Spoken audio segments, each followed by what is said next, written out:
Annabella est architecte de formation et chercheur ici, et enseignante à l'école. Et elle va vous présenter le dernier exemplaire des cahiers de la recherche du laboratoire LACT de Lille, qui aborde les préoccupations qui ont traversé cette journée de séminaire à travers la publication qui a pour titre L'architecture et la disparition. Bon, bonsoir à tous, je vais essayer d'être très succincte, vu l'heure. Je veux d'abord remercier Anne-Valérie Gasque de me donner l'occasion donc, de présenter cet ouvrage, un ouvrage collectif, dont j'ai assuré la co-direction avec Catherine Blin dans le cadre du laboratoire LACT où je suis associée. Je sais qu'intervenir en fin d'après-midi, après une après-midi très dense, on l'a vu, suppose donc de faire bref, ça sera à peu près entre 5 et 7 minutes. Je ne vais pas détailler les textes, vous aurez l'occasion de les lire. 20 auteurs ont été retenus pour cet appel à article. Je vais juste vous présenter le principe de la revue et les objectifs qui étaient donc assignés à cette 16e livraison d'une revue de laboratoire. Donc les cahiers thématiques sont nés en 2001, lancés par le laboratoire de recherche de l'école d'architecture et de paysage de Lille, devenu aujourd'hui donc le LACT.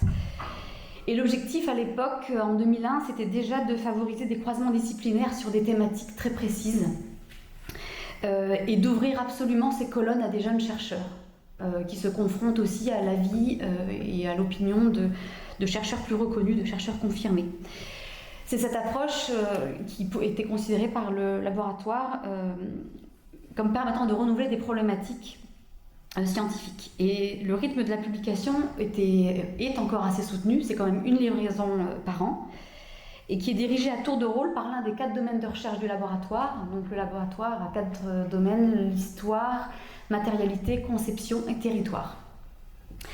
Donc pour l'opus numéro 16, donc cet opus blanc, c'était autour du domaine de l'histoire de s'en emparer, et domaine dont je fais donc partie. Je suis donc historienne après avoir été architecte. Et lorsqu'on lance l'appel en 2015, on vient en fait de subir de plein fouet les destructions barbares du patrimoine irakien et syrien. Et donc cette destruction complètement délibérée, cet effacement absolument soudain et irréversible, ce point de rupture qui fait l'événement médiatique m'interroge alors à ce moment-là. Et je commence à me documenter et en 2002, je tombe sur un texte d'Anne-Françoise Garçon, professeure d'histoire maintenant émérite de Paris 1, qui concluait déjà en 2002 dans la publication des actes d'un séminaire intitulé « Démolition, disparition, déconstruction » qui avait eu lieu en fait au CNAM dans les années 90 par cette phrase choc pour moi. Je la cite, « La démolition a besoin d'histoire ». Fin des guillemets. Et je cherche alors cette histoire et je m'aperçois très rapidement que je trouve très peu de choses. Cette histoire n'existe pas encore, en tout cas elle est partielle. Et l'envie alors d'interroger des chercheurs de différentes disciplines sur cette histoire à écrire naît alors à ce moment-là. Et plutôt que la démolition, j'ai préféré le terme de disparition.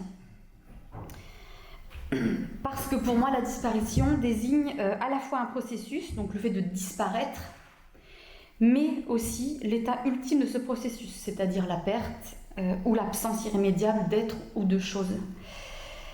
Et donc l'appel à article ambitionnait de poursuivre ces investigations pluridisciplinaires qu'avait amorcées Madame Garçon dans les années 90-2000, en déplaçant de manière très volontaire la focale sur l'état limite que représente la disparition. Donc il s'agissait en fait, dans l'appel à article, de penser le phénomène de la disparition, de l'interroger comme événement, de questionner les facteurs, les actions, les réceptions, les temporalités qu'elle engage du point de vue de différentes disciplines. Et on avait proposé 3 axes dans l'appel à article, 3 axes possibles. Le premier, c'était les temporalités de la disparition, avec tout le panel des processus d'effacement. Alors il y avait l'effacement progressif et lent, l'effacement programmé, l'effacement soudain. Le deuxième aspect, le deuxième axe, c'était les représentations de la disparition. Alors là, on attendait... on pensait à la ruine qui continue de fasciner, mais aussi au paysage de la disparition, à l'esthétique de la disparition, à l'iconographie de la disparition. Et il s'agissait dans ce deuxième axe de questionner la disparition de la matière à travers les traces de cette existence passée, de ce qui en reste. Donc c'était les fragments, la ruine, les images, mais aussi le souvenir, la mémoire. Et sans oublier évidemment les mots et le discours. jusqu'à la dématérialisation de l'œuvre construite. Et malheureusement, on n'a eu aucune proposition retenue sur la question de la dématérialisation de l'œuvre. Et le troisième axe, c'était les réceptions de la disparition.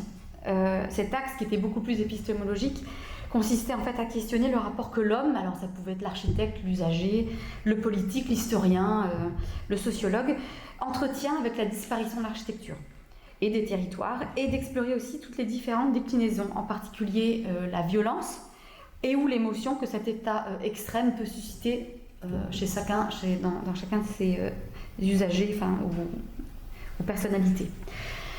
Le résultat, suite à cet appel, plus de 80 propositions nous sont parvenues. Preuve que le sujet, un petit peu mortifère au début, hein, quand je l'ai proposé, un sujet même abscon intéresse et interroge. Mais la revue, qui fonctionne avec des exigences d'une revue scientifique, c'est-à-dire de rang A, avec comité de lecture, lecture aveugle, double lecture aveugle, et anonyme, des propositions et des articles. Donc ce format de la revue nous a obligés à faire une sélection drastique et difficile, et on a donc retenu sur les 80 propositions que 20. C'était très dur. Ces contributions ont permis en fait de faire avancer ces trois axes qui étaient à l'origine ceux sur lesquels on avait incité les auteurs à réfléchir. Et donc on a dépassé largement ces trois axes dans le cadre de cet appel là, pour faire émerger trois thèmes complémentaires qui sont absolument issus des propositions qu'on a donc retenues. Le premier thème, vous l'avez sous les yeux, hein, c'est le sommaire en fait de l'ouvrage, c'est celui des processus de disparition et surtout les formes de résistance. Alors les textes choisis et retenus ont éclairé des postures théoriques et doctrinaires de trois architectes sur la problématique de la disparition. Et ensuite, on a trois études de cas qui questionnent les processus de sauvegarde et de destruction du patrimoine historique. Ça, c'était pour la première partie. Un deuxième thème qui était pour ma part très attendu, qui se rapproche beaucoup de la psychanalyse aussi, c'était l'expérience de la disparition, que j'ai intitulé « Faire sans, faire sens », avec trois premiers textes qui explorent la dimension psychanalytique de la disparition et qui se font écho, donc très intéressant texte, un petit peu à la marge. Ces trois textes révèlent tout simplement la sensibilité de démarche artistique qui compose avec l'absence, avec la mémoire ou avec les traces pour faire œuvre, et s'inscrire dans le temps présent malgré l'absence et la perte. Et ensuite, trois autres textes encore qui proposent une analyse du disparu et abordent tout le potentiel didactique des ruines, ou encore le passé invisible, enfin vraiment le disparu. Et le troisième thème est celui qui correspond au troisième axe qu'on avait suggéré, hein, celui du discours sur la disparition, qu'on a intitulé « La disparition en images, en débat et en mots ».